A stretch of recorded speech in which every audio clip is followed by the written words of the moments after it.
So yeah, thank you so much for joining me. I'm really excited because your new EP comes out in a couple of days. So how are you feeling leading up to it?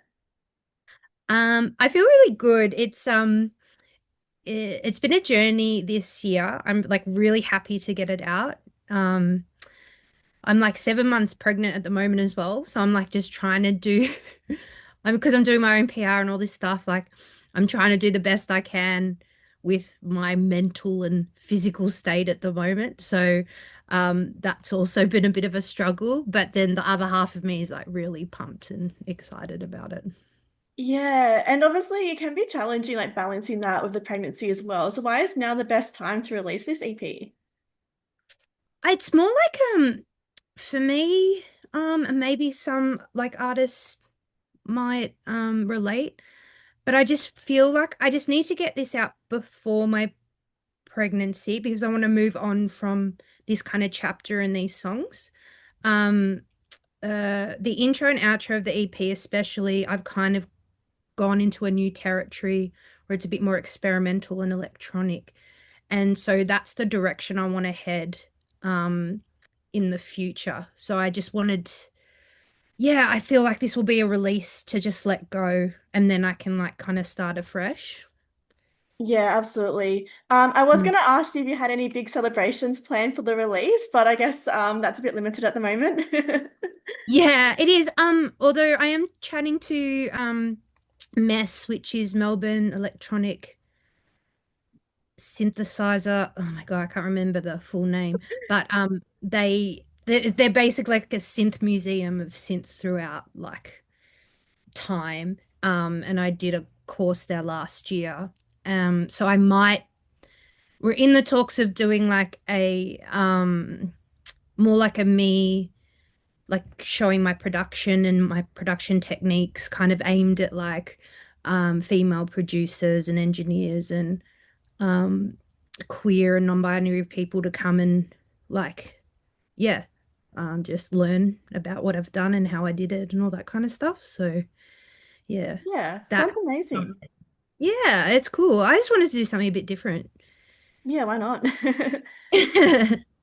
And I love the EP title because I mean, look, I've been guilty of a few like breakdowns on the dance floor myself. So like even before actually Yeah. listening to the sounds, I was like, look, I just love the title and it really stood out. So what does this piece Awesome. of work mean for you?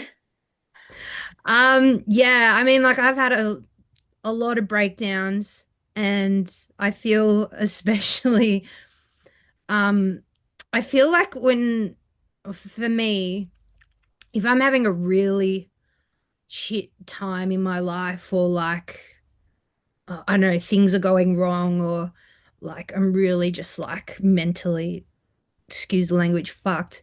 Like if I go out and go to the dance floor, I just get messy, angry, happy, euphoric. Like it's just like a kind of, it's an escape that feels incredible, but also kind of sinister in a way because I don't know, it's just like you've got this kind of negative energy, but then you're feeling this euphoria at the same time.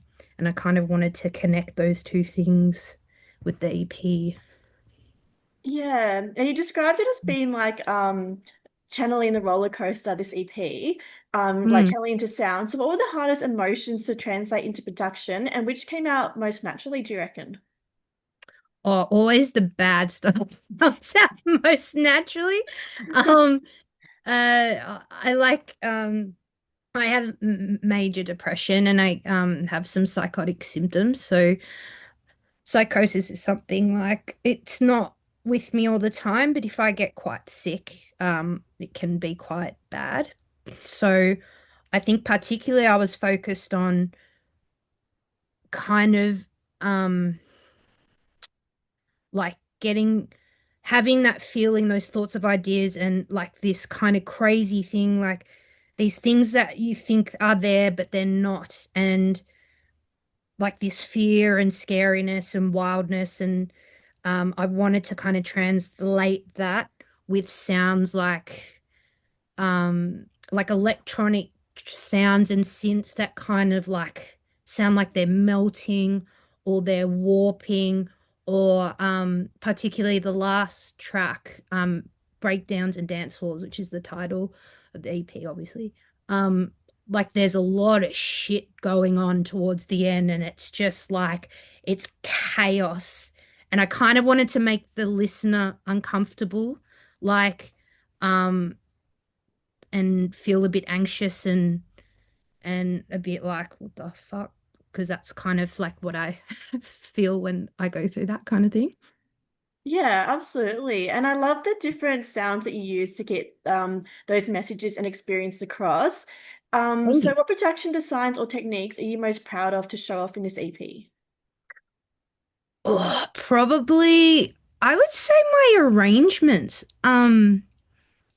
I make really quite when I produce, I see things in pictures, like I see synths in like a color or like a shape and things like that. And then I kind of make sense of it as if I'm like kind of directing a movie or directing a play or something like that. And it needs this kind of cinematic journey for me because that's what I connect with. So I think I'm like quite proud of how I've arranged all the tracks in that um it really brings through emotion and different like sounds like different scenes and it yeah, probably that I would say that, yeah. I love that. Oh, thanks. And as we know, unfortunately, there's not many like producers and engineers globally that are women. So, and you've been actively reshaping that landscape locally. So, what Mm. realities are people still misunderstanding about being a woman behind the console? Yeah, that's a big question. Like so as it stands, there hasn't been a census in Australia that like kind of gives you an indication of how many women are working as producers and engineers in the Australian music industry. There is an organization in America called We Are Moving the Needle, and they advocate for females in the industry, but they did a census in America as well, and it's still I think even to this year as well it's still like women make up less than 6% of the industry as a producer or engineer. Um, so, I mean, that's pretty low. Where I think it might stem from is probably society and culture. I feel um, maybe let's just say like 50 to 60 years ago, men were men were allowed to work in jobs as engineers and things like that. And women weren't allowed to work up to a certain time. Like, and then they weren't really advertised to work as an engineer or something like that. It was more like, oh, you could be a receptionist at this place, that kind of thing. So, women were really far behind the eight ball in terms of getting into the industry. So I think we're behind in that sense. Um, and I think as well, I've had some pretty shitty experience with male engineers as an artist in my time. And that's the reason why I wanted to get into production because I didn't want someone to ever feel like that. Like you have to be so vulnerable in that space. Like, and if you're not vulnerable and if you're tense, you're not going to get a good take from the artist, you know? Um, so, um, yeah, there's a lot of artists and engineers I've spoken to, and um, yeah, they've just had quite bad experiences with male engineers. I remember going through uni at Collarts, a few of the girls dropped out because they had bad experiences. It's just like, it's not nice, you know. Um, that's also a factor. Um, there's less work for people now, so the people that have already made it as well um they want to get their work so they're like less likely to offer internships and things like that in studios and yeah and I'm very grateful I've got a like handful of um like male engineers who recognize that as well and who have been really good to me with in my career as well. And but yeah, I don't know, something needs to change. Maybe like the Australian media maybe needs to take this a bit more seriously.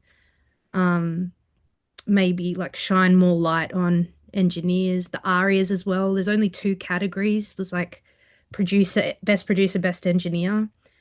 There should be more categories. There should be like mastering engineer, recording engineer, mixing engineer. Like that should happen. So I think we're just a bit behind, and yeah, we need to do something about it. Hey, you listen to it. I'm happy. If someone listens Yes. to it, that's And good. it's a great EP. Do you have a personal favorite song that you're really excited for people to hear? Yeah, I really like I love all the songs, but I love the end one breakdowns and dance floors because it's just so messed up and chaotic.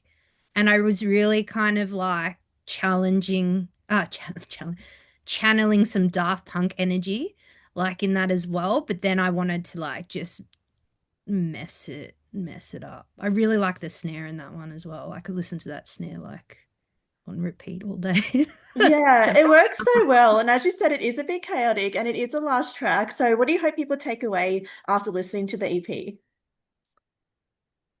I hope I hope they take away like the creativity and people to make more bold choices in their music, more risk. I really think like music at the moment is like missing risk. It's all very safe. I just want to hear more like Rosalia's album, like that was so different and risky. Lily Allen's album, like yeah, it's a pop album, but I found that really risky as well.